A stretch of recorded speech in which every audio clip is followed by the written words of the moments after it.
કાંકરેજ ધારાસભ્ય અમરતજી ઠાકોરે ખનીજ ચોરીને લઈને ઠાલવ્યો આક્રોશ। કાંકરેજ તાલુકામાં ખનીજ માફિયાઓ બન્યા બેફામ। મોટા પાયે થઈ રહી છે ખનીજ ચોરી। ખાણ ખનીજ વિભાગના અધિકારીઓ અને ખનીજ માફિયાઓ પર લગાવ્યા મિલીભગતના આક્ષેપ। ખનીજ માફિયાઓ નદીમાં ખનન કરે છે અને ચોમાસામાં એ ખાડાઓમાં લોકો જીવ ગુમાવે છે। ભૂમાફિયાઓને સરકારનો ડર નથી। ધારાસભ્ય લેખિત મુખ્યમંત્રીને કરી છે રજૂઆત। કાંકરેજ તાલુકાની બનાસ નદીમાંથી બિનઅધિકૃત ખનન પ્રવૃત્તિ કેટલાય સમયથી ચાલી રહી છે। અનેકવાર મીડિયામાં સમાચાર પ્રસિદ્ધ થયા હોવા છતાં અધિકારી મગનું નામ મરી નથી પાડતા।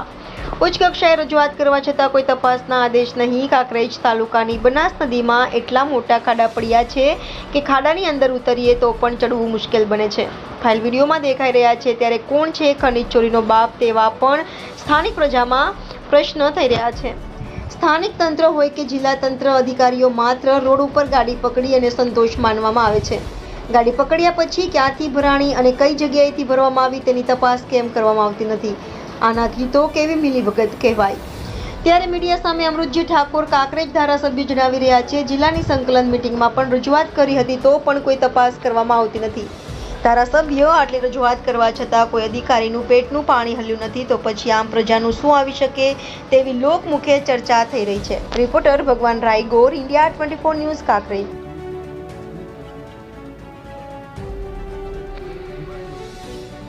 આ બાબતે વારંવાર જિલ્લા સંકલન, તાલુકા સંકલન, સચિવ કક્ષાએ માન્ય મુખ્યમંત્રી સુધી પણ મેં આ વાત કરી છે। મારા મત વિસ્તારની વાત કરવા જાઉં તો મારા મત વિસ્તારની અંદર રેતી ખનન બેફામ ભૂમાફિયાઓ કરી રહ્યા છે। કોઈ સીમા વગરનું રેતી ખનન કરી રહ્યા છે। ઓવરલોડ ડમ્ફરો ફરી રહ્યા છે। કાયદાના નિયમ બજાવે ડમ્ફર ઉપર જે તાટપત્રી કે મેળ્યું હોવું જોઈએ નથી। અહીંયા પણ આજે મેં જિલ્લા સંકલનમાં કહ્યું છે અને મેં વાત કરી એ પ્રમાણે પર્યાવરણનો નાશ થઈ રહ્યો છે। પર્યાવરણના સાથે સાથે બિન અધિકૃત જે ખનીનો થઈ રહ્યા છે એ ખનીની અંદર ક્યારેક દાંતીવાડા ડેમમાંથી બનાસ નદીમાં પાણી છોડવામાં આવે ત્યારે સમગ્ર બનાસકાંઠા જિલ્લાની અંદર નિર્દોષ માણસોના મૃત્યુ પણ થઈ રહ્યા છે। ખેડૂતોની ફળદ્રુપ જમીન નદીઓનું વહેણ બદલવાના લીધે ખેડૂતોની ફળદ્રુપ જમીન પાણીના ડૂબમાં જઈ રહી છે। આનું માત્ર એક જ કારણ છે કે ભૂમાફિયાઓ જે બિન અધિકૃત રીતે ખનન કરી રહ્યા છે એ બાબતની સંકલનમાં પણ અમે ભારપૂર્વક રજૂઆત કરી છે। અમે કલેક્ટરશ્રીને પણ કહ્યું છે કે અહીંયાથી અમે બોલીએ એ વિધિન સેકન્ડની અંદર ભૂમાફિયાઓ જોડે અમારા મેસેજ પહોંચે છે। એટલે ક્યાં કંઈ વહીવટી તંત્રની અંદર જે માણસો બેઠા હોય એમનું પણ ભૂમાફિયાઓ સાથે ખૂબ મોટું સાંઠગાંઠ જેવું અમને દેખાઈ આવ્યું છે। આવનાર સમયની અંદર વડા અને નાના જામપુરની અંદર જે અમારો રોડ છે એની અંદર ડેરી આવેલી છે, પ્રાથમિક શાળાઓ આવેલી છે, આવા કેટલાય રસ્તાઓ છે। અમે એમને માગણી કરી છે કે આ ડમ્ફરો જે રાત દિવસ નીકળે છે એને ડાયવર્ટ કરવામાં આવે।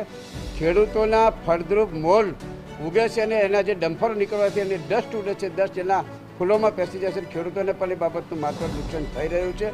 વહીવટી તંત્ર આ બાબતથી મિલીજુલી હોય એવું મને સ્પષ્ટપણે લાગી રહ્યું છે। નહીંતર આ ભૂમાફિયાઓ આટલા બેફામ બને નહીં। મેં કહ્યું સાહેબ, તમારા વહીવટી તંત્રની ગાડી ઉપર જો ભૂમાફિયાઓ જીપીઆર સિસ્ટમ લગાવી શકતા હોય તો બીજું તો શું ન કરી શકે?